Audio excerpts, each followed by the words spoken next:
Legal. Então vamos começar a falar sobre a Primeira Guerra Mundial, contexto político. Os slides depois eu posso botar lá no Moodle. Eu não botei, né? Mas eu jogo eles lá, boto o link para eles lá, eles já estão na internet. Só boto o link lá. Eu vou passar os slides aqui, qualquer coisa você me interrompe no microfone, tá bom, Marinaldo? Não tem problema não. Vamos lá então, contexto geopolítico. Primeira coisa, só para a gente situar, né, o que foi a Primeira Guerra Mundial. Então foi o primeiro grande conflito de alcance mundial. Você pode pensar, nossa, mas teve lá no Império Romano, o Império Romano tinha um alcance praticamente global, né? Não era global, porque eles ainda não vinham para a América, eles nem sabiam que a América existia. Né? Então, toda a parte da América, América do Norte, Central, América do Sul, seja lá como for dividido, elas não faziam parte dessas guerras romanas, nem das guerras lá dos mongóis, que também alcançaram grande parte do mundo conhecido da época. Na época, o mundo conhecido era Ásia, Europa e África. Eram os três continentes que você tem uma certa ligação. Você consegue ir a pé para esses continentes ou fazendo uma navegação relativamente curta. Então o mundo deles era aquilo. Então a gente não pode falar naquelas guerras antigas como guerras mundiais. Esse foi o primeiro grande conflito mundial, envolvendo países ou territórios, colônias, em todos os continentes. Então aqui a gente está falando ainda de muitos países que na época eram colônias, né? Então no continente africano, continente americano e asiático, também na Oceania, muitos deles eram colônias das potências europeias na época. Como as potências europeias entraram em guerra uma com a outra, então as colônias se envolveram também, o quebra-pau foi no mundo inteiro. Tá? Então esse é um contexto mais ou menos assim. O que foi a Primeira Guerra Mundial? Então o primeiro grande conflito, envolvendo mais ou menos 70 países em todos os continentes. Tá? Quando aconteceu? Começo do século XX, então entre 1914 e 1918. Aonde ela aconteceu? Ela aconteceu na Europa, onde tiveram as principais batalhas, né? Na Europa, na Ásia, na África e na Oceania. Na América não tiveram batalhas da Primeira Guerra Mundial, apesar dos seus países estarem envolvidos. O Brasil participou, os Estados Unidos participaram, então países americanos participaram na Primeira Guerra, mas a gente não teve batalha por aqui. Tá? Então, aconteceu principalmente na Europa, Ásia e África e Oceania. A gente vai falar hoje principalmente das mudanças na Europa. Né? Por que a gente não fala das mudanças na Ásia, na África e na Oceania? Porque a nossa influência cultural é europeia. Então, quando a gente pega os nossos livros, quando a gente vai estudar, é sempre sobre a Europa. Se a gente quer ir um pouco mais para a Ásia, para a África, para a Oceania, a gente tem que se embrenhar em estudos mais específicos. E aqui, no caso, eu vou só dar uma pincelada em cima da Ásia, em cima da África principalmente, das duas, né? Que tinham colônias, acabaram ficando independentes depois e assim vai. E muito mais na Europa, tá bom? Os principais caras envolvidos nesse conflito foram duas alianças principais, na verdade, né? A primeira delas, chamada Tríplice Entente, então tríplice, né? Três países, na verdade não são países, né? Eram impérios na época, então o conceito é diferente. O império tem a sua unidade principal e tem as suas colônias ao redor do mundo. Tá? Tem a figura do imperador ou a figura da rainha, enfim, não é um presidente. Então a gente tinha aqui o Reino Unido, que é o Império Britânico, aliado da França, que já não era mais um império aqui, e o Império Russo. Repara que até a bandeirinha da Rússia ainda é diferente, não é a bandeira atual, que é aquela branca, azul e vermelha. Tá? Isso de um lado. Por mais que historicamente isso pareça esquisito, mas é isso depois nas aulas de história, provavelmente isso vai ser detalhado mais, porque a França teve em guerra com a Grã-Bretanha, com o Reino Unido, por séculos na Europa. Várias vezes eles guerrearam uns com os outros, inclusive antes da Primeira Guerra Mundial. Mas na Primeira Guerra eles acabam lutando lado a lado. Então é esse contexto político por trás que a gente vai já falar. Tá? E o Império Russo, que é um império que até hoje a Rússia não é mais um império, mas o território russo até hoje é imenso, e isso é um legado lá do Império Russo, que na época expandiu bastante os domínios. Tá? O Império Russo, que não tinha nada a ver, culturalmente falando, com França e Reino Unido, mesmo assim, politicamente acaba se aliando a eles. Inclusive até o imperador russo era primo do rei do Reino Unido, eles eram primos. Muitos monarcas na Europa eles tinham parentesco entre eles. Né? Então aqui, por exemplo, a gente tem o Reino Unido, o rei da Inglaterra, o imperador russo e o imperador alemão, eles eram todos primos. Isso que o russo e o Reino Unido estão do mesmo lado, o Império Alemão está do outro lado. Então, vê aqui, além de guerra, ainda tinha rixa familiar, né? Hoje em dia já tem rixa familiar, imagina naquela época. Naquela época tinha tanque, né? Hoje em dia ainda bem que não tem, senão ia estourar a guerra para tudo que é lado. Né? Do outro lado da guerra, a gente tinha a outra principal aliança, chamada de Tríplice Aliança. Esses nomes para a gente não vão interessar aqui, vai interessar um pouco mais para a história. Isso aqui para a gente não interessa muito. Essa Tríplice Aliança era o Império Alemão, não existe mais, ele deu lugar ao país que hoje a gente conhece como Alemanha. O Império Austro-Húngaro, que não existe mais, ele deu lugar a vários países, na verdade, hoje em dia, que ele se desfez depois da Primeira Guerra Mundial. O Reino da Itália, que na época ainda era um reino, ainda tinha rei, tá? Então ele tinha até uma bandeira diferente aqui, fazia parte do outro lado. No decorrer da guerra, na verdade, antes mesmo da guerra começar, o Reino da Itália sai de cena e entra no lugar o Império Otomano, o Império Turco-Otomano, que era um império que era da Ásia, ali na região onde hoje é o Oriente Médio, né, tem todos aqueles países com muitos problemas políticos por ali. Esses problemas também vêm originados da época da Primeira Guerra Mundial, para a gente ter uma ideia. Né? Só que nessa época o Império Otomano ocupava toda essa área, então era uma área ocupada por um império só, e não formada por vários países individuais como hoje. A Itália nem entra em cena, o Império Turco-Otomano que entra no lugar dela e a guerra começa desse jeito. Tá? A Itália inclusive muda de lado, sacana, no meio do caminho ela entra do outro lado. Tá? Que observação geopolítica cabe aqui logo no início?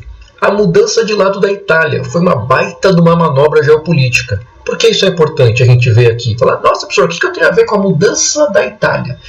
Porque isso acontece até hoje. Essas danças geopolíticas dos países acontecem até hoje. E se a gente começar a parar para ver as notícias, não sei, Marnal, se você acompanha essas notícias em rede social ou na televisão mesmo, em alguns sites de internet, a gente está tendo muito problema hoje com várias tensões na Ásia. A Ásia é um continente com muitas tensões, né? Quando a gente falar de Ásia, a gente vai entender um pouco melhor. Mas principalmente envolvendo China e Rússia de um lado, e do outro lado Estados Unidos, Japão, Taiwan.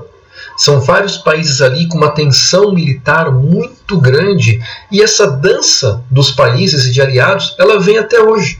E por trás dela estão interesses. Então a geopolítica nada mais é do que interesses econômicos e políticos por trás. Foi isso que fez a Itália começar de um lado e ir para outro. Olha só, quando as alianças estavam sendo formadas, aquelas duas principais, a Tríplice Aliança e a Tríplice Entente, a Itália tinha os seus acordos secretos, acordos militares secretos, com o Império Alemão e o Império Austro-Húngaro. Tinha os seus acordos secretos com eles. Né? Eram acordos militares de defesa. Se algum dos três fosse atacado, os outros dois iam entrar junto na pancadaria, mas só se algum fosse atacado, não se começasse a guerra. Aí que está o quê? Né? O jogo da questão que a Itália usou. A Itália tinha uma rixa com o Império Austro-Húngaro. Então, por mais que eles tinham um acordo militar, que para os dois estrategicamente era bom, juntar forças militares, porém, dentro do Império Austro-Húngaro tinham vários territórios que a Itália queria para ela. Então, a Itália viu uma chance de, opa, se eu não entrar nessa guerra, pode ser que eu consiga esses territórios para mim, caso o Império Austro-Húngaro perca. Né? Então o que a Itália fez? Quando a guerra começou, quem começou a guerra foi o Império Austro-Húngaro. Então ela já acionou esse acordo e falou, calma aí, mas calma, né? Calma aí. O acordo era de defesa, não de ataque. Né? Como o Império Austro-Húngaro atacou, a Itália falou, não vou fazer parte disso. A Itália sai, ela não entra na guerra do lado que ela deveria entrar, ela vendo essa oportunidade de pegar os territórios do vizinho, que eles dois faziam fronteira, ela entra do outro lado, né? Pensando, opa, eu vou somar força com os outros caras aqui, numa dessa a gente pressiona e eu consigo uns territórios a mais para mim dentro da própria Europa. Que a Itália nunca foi uma grande potência mundial colonial, nunca teve grandes colônias fora da Europa, como Portugal, Espanha, Reino Unido, França, nunca teve. Então a chance dela conseguir um pedacinho a mais foi nessa mudança de lado, foi uma baita mudança estratégica. Isso acontece muito ainda hoje em dia. Territórios que são tomados, territórios que são reivindicados. Eu acho que um exemplo muito grande que está acontecendo agora é da China com Taiwan. Não sei se tu já viu alguma coisa sobre isso. A China continental, o país China, está no continente asiático, território enorme, tem um governo do partido centralizador, o Partido Comunista Chinês. Apesar do país não ser um país totalmente comunista, né? Mas existe uma ilha chamada Taiwan no Oceano Pacífico. Essa ilha, o governo dessa ilha foi formado quando o Partido Comunista assumiu a China. Várias pessoas, inclusive do governo antigo, fugiram e foram para essa ilha de Taiwan. Então, atualmente, a China também fala que a ilha de Taiwan pertence a ela. Apesar de vários países não reconhecerem isso, ela faz muita pressão geopolítica em cima da ilha. E volta e meia manda os navios de guerra dela, os aviões de guerra dela passarem ali perto para mostrar para o resto do mundo. Falar, ó, essa ilha pertence a mim.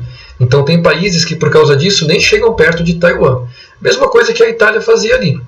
Então a Itália estava perto, tinha sua força militar ali. Quando para ela interessava, ela se aliava. Quando não interessava, saía fora.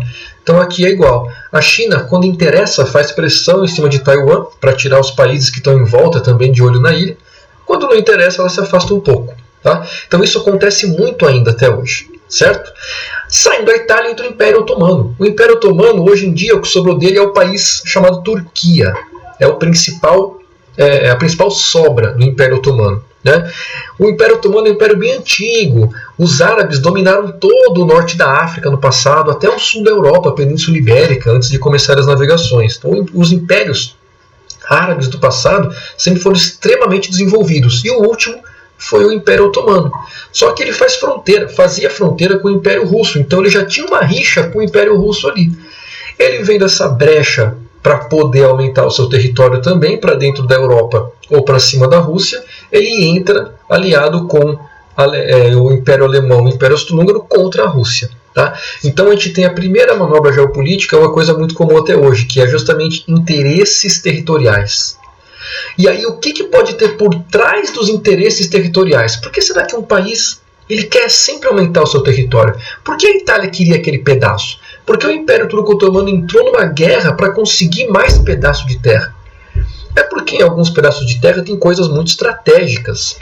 Ou são recursos naturais, por exemplo, água, minérios, né? Ferro, ouro, enfim.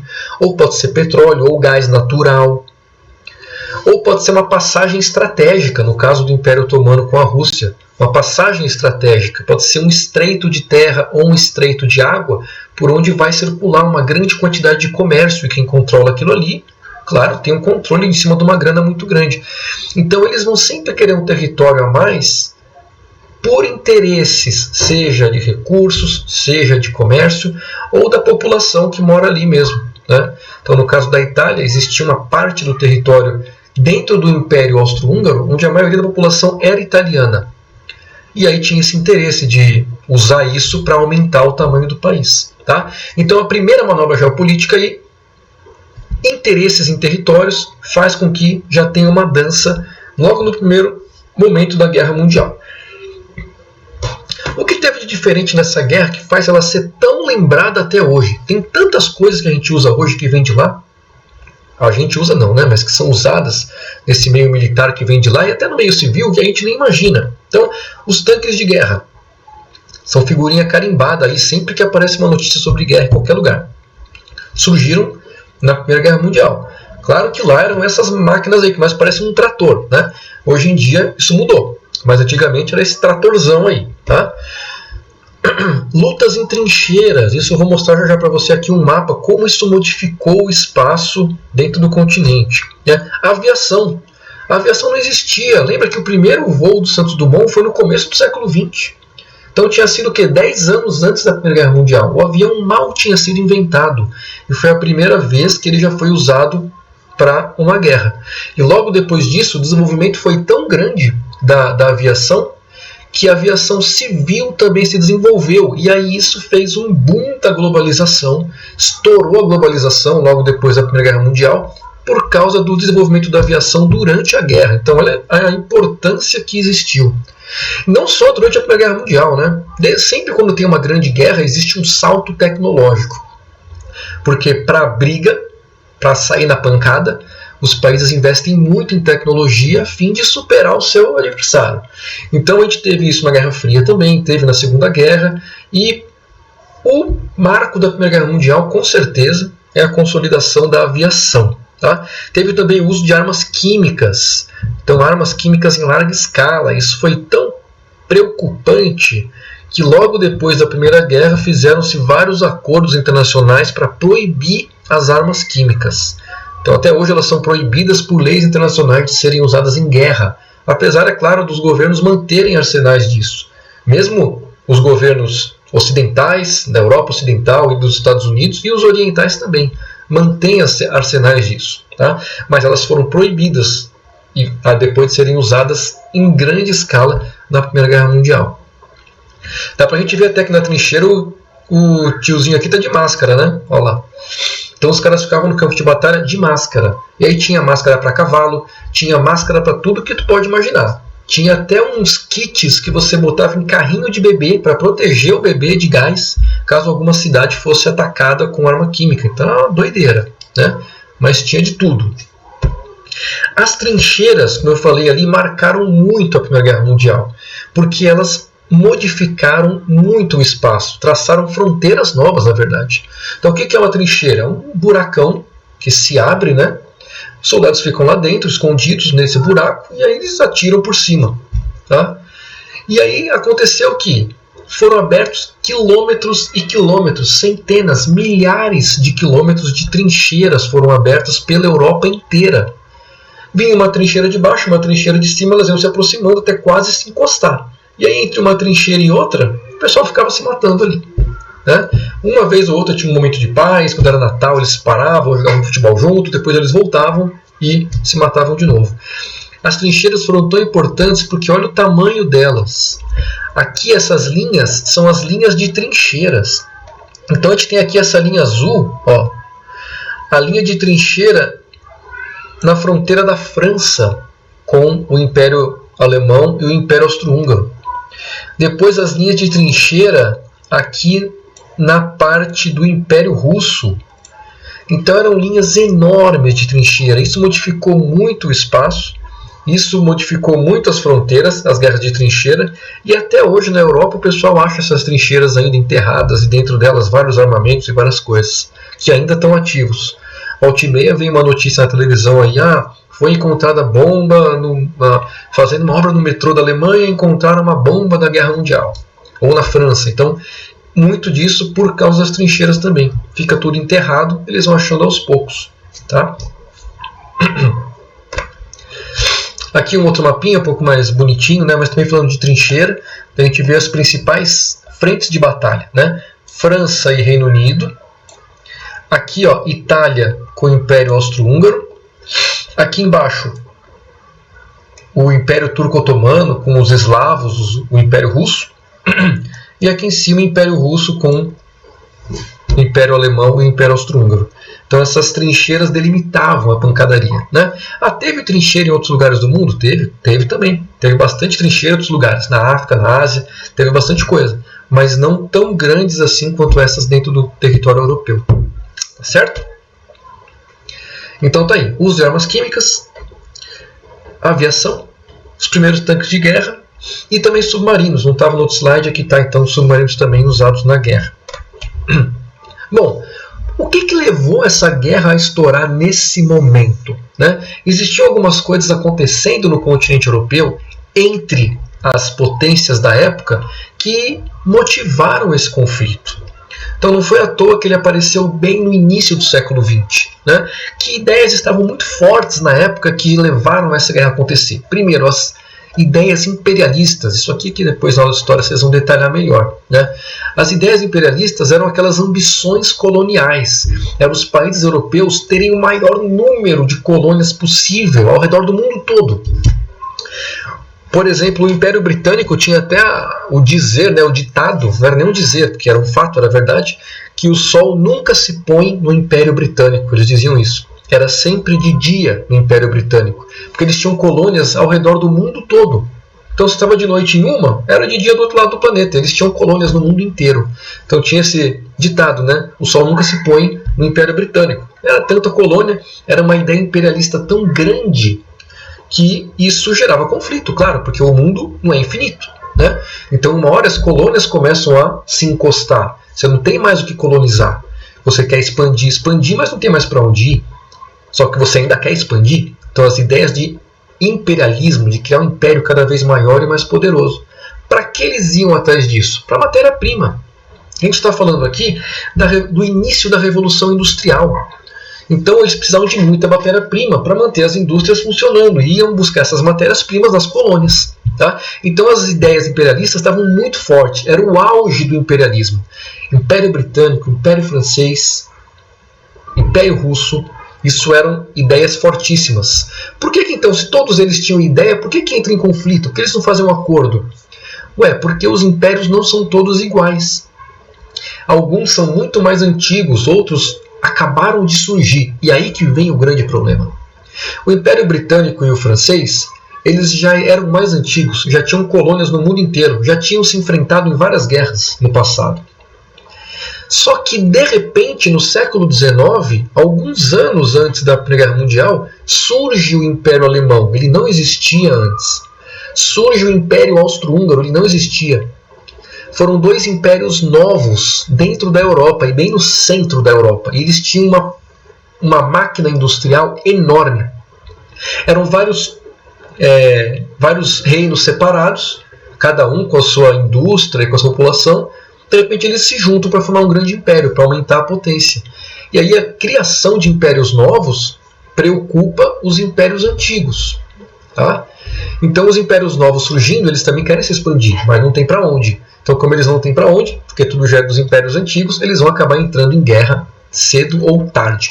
Então, as ideias imperialistas estavam por trás da Primeira Guerra Mundial. Outra coisa, sentimentos nacionalistas. Sempre que você tem uma ideia imperialista, você tem um nacionalismo junto, né? Porque você tem que exaltar o seu império, você tem que exaltar a sua cultura, exaltar a sua força. Então o cara fala, não, o Império Britânico é o melhor, os britânicos são os melhores, a indústria britânica é a melhor, os navios britânicos são os melhores. Só que todos os impérios falavam a mesma coisa de si mesmo. O Império Russo falava isso, o Império Germânico falava isso, o Reino da Itália falava isso, a França falava isso, todo mundo falava que eles eram os melhores. Né? Então o sentimento nacionalista inflava a população para um conflito futuro. Entre esses nacionalismos todos, tinham dois que eram os principais, que é o pan-germanismo e o pan-eslavismo. Por que esses são os principais? Pan-germanismo era um movimento que tinha a ideia de unir os povos germânicos da Europa. E por que isso era tão importante? Porque tinha de germânico o Império Alemão e o Império Austro-Húngaro também era germânico. Uma grande parte dele era germânica. O que são os germânicos? São os alemães atuais, entre aspas. Tá? Então esse negócio de pan-germanismo dava até uma ideia de juntar dois impérios. Imagina só, esses dois impérios são novos, acabaram de nascer. Eles acabaram de nascer com ideias de expansão, só que não tem mais para onde ir. Porque de um lado eles têm o Império Russo, do outro lado o Britânico, do outro lado a França. Eles não têm para onde crescer. Só que os dois nasceram agora e querem crescer. Imagina então se eles se juntam por causa dessa ideia do nacionalismo alemão. Se eles se juntam, aí sim que o negócio ia ser perigoso para os impérios mais antigos. Né? Então o pan-germanismo era uma ideia nacionalista muito forte na época, e o pan-eslavismo, que é a mesma coisa que o germanismo, só que eslavismo são os eslavos. Os eslavos são os povos que moram ainda, né, no antigo Império Russo, onde hoje é a Rússia, só que eles não moram só lá. Tinham muitos eslavos que moravam dentro do Império Austro-Húngaro. Tinha uma parte germânica e uma parte eslava. Então, olha a confusão. Né? O cara tem um império novo. Uma parte dele é germânica, outra parte dele é eslava. Só que os eslavos moram no Império Russo. Então o Império Russo tem interesse que esse Império Austro-Húngaro vá para o saco. Porque ele quer esse povo para dentro dele, o território para dentro dele. Então olha só a picuinha por trás. Né? Então ideias imperialistas e sentimentos nacionalistas muito fortes, cada vez mais fortes, vão acendendo essa pólvora para a Primeira Guerra Mundial. Isso vai culminar, isso vai estourar, né? O gatilho vai ser a tensão nos Balcãs. A região dos Balcãs é essa região do sul da Europa aqui, ó. É daqui para baixo. Depois a gente vai ver um mapa melhor disso. Toda essa parte colorida aqui é o Império Austro-Húngaro. Só para mostrar como ele era diverso, né? É a diversidade étnica do Império Austro-Húngaro. Só que dentro do Império Austro-Húngaro a gente tem os Balcãs. Os Balcãs é uma região da Europa ocupada por eslavos, principalmente. Os eslavos fazem parte também do Império Russo. Então a ideia deles era o quê? Criar no sul da Europa um Império Eslavo, aliado do Império Russo, claro, né? Só que o Império Austro-Húngaro não ia deixar. Uma parte dele estava lá. Então tinha uma tensão muito grande nessa região europeia, até culminar com o assassinato do herdeiro do trono austro-húngaro dentro de uma área eslava. Então aqui foi o estopim, né? Um eslavo, na época, assassinou na Sérvia, deu um tiro no herdeiro do trono do Império Austro-Húngaro e na sua mulher. Matou os dois, né? Isso começou a gerar, já tinha uma tensão muito grande, mas isso começou a gerar uma série de como é que é a palavra? Exigências, uma série de exigências por parte do Império Austro-Húngaro para solucionar esse assassinato. O Império Austro-Húngaro queria esse assassino lá, ele queria investigar, não queria que outros fizessem parte, enfim. Só que claro que os sérvios não aceitaram isso, né? Os eslavos não aceitaram isso, e aí começa a Primeira Guerra, porque aí o Império Austro-Húngaro invade os eslavos do sul, e a partir daí as alianças começam a ser ativadas, né? Olha só, o Império Austro-Húngaro invade aqui esse território da Europa. Só que esse território aqui é os Balcãs, e eles são aliados dos russos. Então quando o Império Austro-Húngaro invade aqui, quem entra na guerra? Os russos. Mas junto com os russos entra Reino Unido e França. Junto com o Império Austro-Húngaro entra a Alemanha. O Império Alemão, na verdade, que vai lutar com todo mundo aqui. A Itália queria esse pedacinho de terra aqui para ela. O que ela faz? Ela entra junto com a França para brigar com os outros. E aí o Império Otomano está aqui embaixo. O que ele quer tentar fazer? Ele quer tentar entrar no Império Russo por aqui. Ele quer esses pedaços de território aqui. Então eles querem na sua fronteira se expandir. Quando o Império Austro-Húngaro começa o conflito, ele ativa todas essas alianças e aí todo mundo começa a brigar. Todo mundo aqui, os impérios, né? E as suas colônias ao redor do mundo também. Passar aqui essas explicaçõezinhas. Isso que eu acabei de falar, está tudo aqui desenhado com as setinhas. Nos slides você consegue ver. Esse aqui era o mapa da Europa antes da guerra começar. A gente vê até poucos países, né? E esse aqui é o mapa depois. Antes e depois. Antes e depois. Olha como mudou, como as fronteiras mudaram, né? O que a gente teve aqui? Império Turco-Otomano desapareceu. Império Austro-Húngaro desapareceu. Império Russo desapareceu. Por que desapareceu? Império Germânico desapareceu. Por quê? Porque eles perderam a guerra. Então, se você perde a guerra, você perde território, seu governo é retirado, né? Muitas vezes os caras são mortos, e aí o seu território é dividido pelos outros, tá? Ou pelos vencedores, ou pelas pessoas que já moravam ali dentro, os outros povos que já moravam ali dentro, que reivindicavam independência e não conseguiam antes. Então aqui, ó, Império Alemão dá lugar à Alemanha, e uma parte dele vira Tchecoslováquia, uma parte dele vira Polônia, e viram outros países também. Uma parte dele vai para a França, aqui, ó. O Império Austro-Húngaro vira vários países, né? Vira Tchecoslováquia, vira Áustria, vira Hungria, perde um pedaço para a Itália, vira Iugoslávia, vira Romênia, vira Polônia, vira um monte de coisa, né? E o Império Turco-Otomano vira Turquia, e o que tinha dele, que não aparece aqui porque estava lá no Oriente Médio, é dividido entre os países que ganharam a guerra, principalmente entre França e Reino Unido. A partir da Primeira Guerra Mundial, França e Reino Unido vão ocupar o Oriente Médio e fazer divisões de fronteiras ali dentro, que até hoje gera um problema.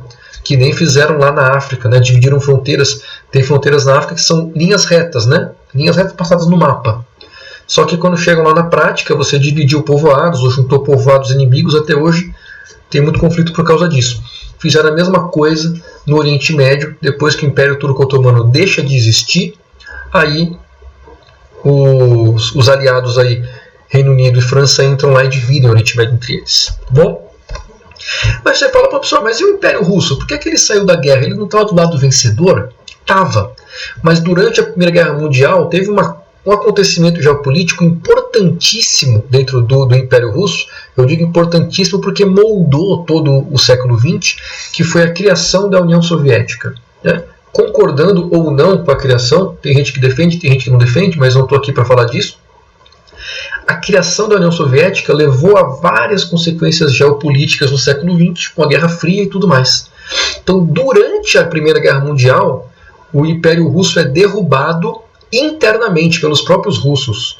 Então a Rússia sai, o Império Russo sai no meio da guerra e ele acaba perdendo vários territórios. Repara como o território dele vinha para dentro da Europa, olha só. De repente ele deixa de ter esse território todo, que agora se torna parte da Polônia, Lituânia, Letônia, Estônia, enfim, vários outros lugares, que hoje são países até hoje. Né? E aí se forma a União Soviética, que vai lutar depois na Segunda Guerra Mundial e vai ter papel importante na Guerra Fria. Tá bom? Então, principais causas aqui, resumindo. Primeira setinha. Sentimentos nacionalistas após as guerras europeias anteriores. Tiveram várias guerras europeias anteriores, Napoleão, aquela coisa toda. Então tinham muitos sentimentos nacionalistas, formando os novos impérios da Europa. Né? Unificação da Alemanha no Império Germânico, unificação da Itália no Reino da Itália, formação do Império Austro-Húngaro. Então tudo isso daí foi acendendo a pólvora do barril. Né? Um desejo muito grande na Europa de isolar a França, porque eles tinham passado recentemente pelas guerras do Napoleão. Napoleão tinha dominado grande parte da Europa em nome da França. Ele tinha acabado de perder, então os países todos estavam querendo isolar a França. Tá? Principalmente esses que estavam sob o domínio dela, né? Que era a Alemanha, Império Austro-Húngaro, que se tornaram os inimigos da França por causa do Napoleão. Objetivos expansionistas dos novos impérios. Então, o Império Alemão tinha acabado de se unificar, o Império Austro-Húngaro também era novo, eles queriam se expandir para ir atrás de matéria-prima, mas não tinham para onde, e aí começa a rixa. Né? Conflitos de interesses nas regiões do sul da Europa, nos Balcãs. Império Austro-Húngaro e Império Russo. O Império Russo apoiava esses caras do sul da Europa, porque eles eram eslavos, os dois tinham a mesma origem cultural. Então eles se apoiavam, porém, uma parte desses eslavos estava dentro do Império Austro-Húngaro, que não queria abrir mão. Então tinha ali esse conflito de interesses. Foi aonde gerou o estopim da guerra, com o assassinato do herdeiro do trono por um eslavo. Aliança entre os impérios alemão e austro-húngaro, aquela ideia do pan-germanismo, então os dois impérios se aliando, né? Uma dupla aliança, depois junto com a Itália, mas ela deixa depois a aliança de lado mais para frente.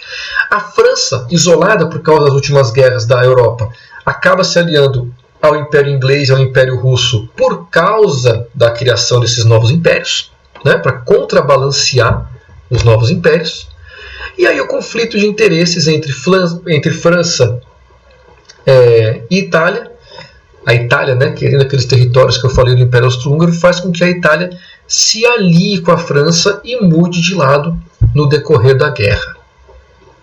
E aí formada as alianças, né, que foram até o fim da Primeira Guerra Mundial. Daí elas foram até o fim, depois de formadas assim. Né? Reino da Itália, França, Império Russo e Britânico de um lado, Império Germânico, Austro-Húngaro e Otomano do outro. Com o fim da guerra, esses três impérios aqui deixam de existir, dão lugares a vários países que ainda hoje existem. Junto com o Império Russo também deixa de existir, porque ele acaba virando a União Soviética por causa de revoluções internas. Beleza? Tudo bem, Marinalva? Alguma pergunta?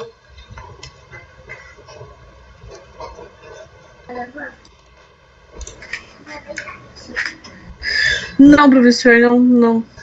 Na verdade, eu já havia baixado, já comecei a fazer exercício, já que o professor tinha postado lá. Ah, legal. Essa a sua aula agora deu para esclarecer algumas coisas que eu não estava entendendo, a pergunta lá do texto. Uhum. Eu não estava conseguindo compreender muito bem qual era a ideia ali do texto ali, não estava conseguindo interpretar exatamente. Ah, E tá. agora eu tô variada. Não, é bem bom isso, na verdade, né? Você já baixa a atividade, dá uma lida e já vê a aula logo em seguida, já fica tudo fresco na cabeça, né? E essa parte do texto é justamente esses 2 últimos slides que você não precisa nem escrever tudo isso que tem nos 2 últimos slides, mas os principais, né? Essa questão do imperialismo, a ideia de expansão dos impérios, as ideias nacionalistas, isso criando essa rixa tão grande que faz com que as alianças sejam criadas, e aí é só jogar uma fagulhazinha ali que você ativa as alianças todas e o conflito começa. Então esse primeiro texto aí, você tem que escrever isso, né? Ideias imperialistas, nacionalistas, negócio se formando e estoura na Primeira Guerra Mundial. Tá bom? E aí, pode falar. Só não achei assim, muito justo assim, culpar o assassinato do homem lá pro estopim da guerra, né? Mas foi só um motivinho bobo, né? Com certeza, foi só um motivinho bobo. Foi só um motivinho, porque a guerra já estava praticamente formada, né? Eles precisavam de um motivo só para estourar o negócio. Os países já vinham se armando nas últimas décadas. Eles vinham acumulando exércitos e acumulando armamentos. Então foi só dar um estourãozinho assim para um começar a atacar o outro, né? Então isso aí realmente era só questão de tempo para acontecer. As ideias já estavam formadas entre os países, né? Pela união entre um outro, já estava tudo formado ali, era só questão mínima para estourar a guerra. Já estava formado. E a gente vai ver semana que vem, quando eu falar da Segunda Guerra, daí a Segunda Guerra é a mesma coisa dessa aqui. A gente vai falar do contexto político, né? E aí nós vamos perceber que, na verdade, o contexto político da Segunda é o mesmo da Primeira. Na verdade, a Segunda Guerra é uma continuação da Primeira. Tem até gente que defende que a Primeira nem acabou, que a Segunda só teve uma pausa ali, depois continuou a Primeira Guerra Mundial, né? Mas são os mesmos contextos, o pessoal se armando e precisa de um negocinho para estourar. É isso aí. Tá certo então, Marinalva? Tá certo, professor. Então, legal. Então, bem-vinda de volta à Geografia. Obrigada. Qualquer dúvida que você tiver ainda daquelas outras 2 de X, se tiver alguma dúvida, alguma alternativa, manda lá no WhatsApp que eu respondo para ti, tá? E depois eu converso com a Sara, então, para ela assistir a aula aqui e tirar as dúvidas dela. Tá ok, professor. Tá bom? Tá bom. Obrigada. Boa noite. Nada. Boa noite, Marinalva. Tchau. Se cuida aí.